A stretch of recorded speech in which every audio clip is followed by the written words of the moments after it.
kung sasaksakin. So pinakikita po ngayon ang mga hitting points ng punyal.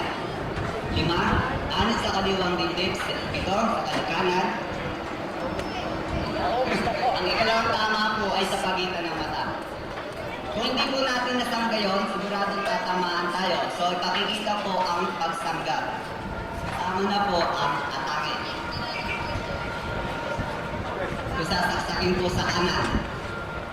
Sabay sinto. Talas po ng mata ang kailangan. At kung sakali pong bubuhatin kayo ng kalaban, isradi lang po, hindi po makuha.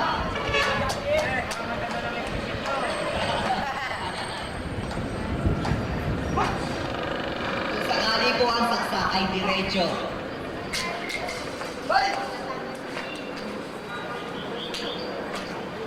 Yan po ang tinatawag na dropping. Basta ang kalaban po ay nag-drop.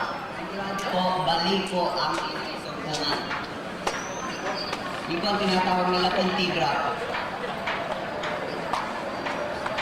Kung sakali po naman ang kalaban ay sumaksa at bumira, dapat tama sa leeg.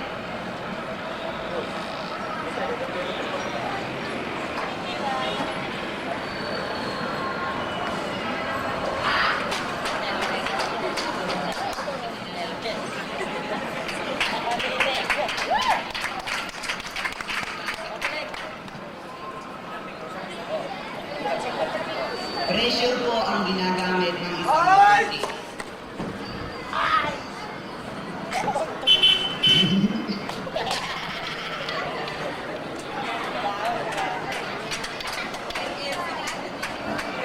Ang pinakita naman po depensa ay tinatawag na sweeping o tinatawag na scissor sweep. Nakita niyo naman po kung paano makuha ang sandata. Bilis na lang.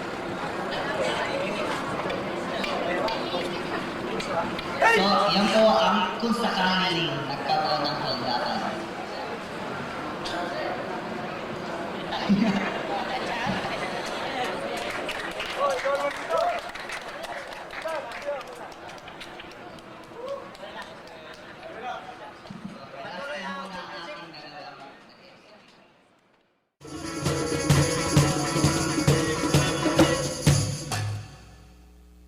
Dale terak, terak dale, dale terak.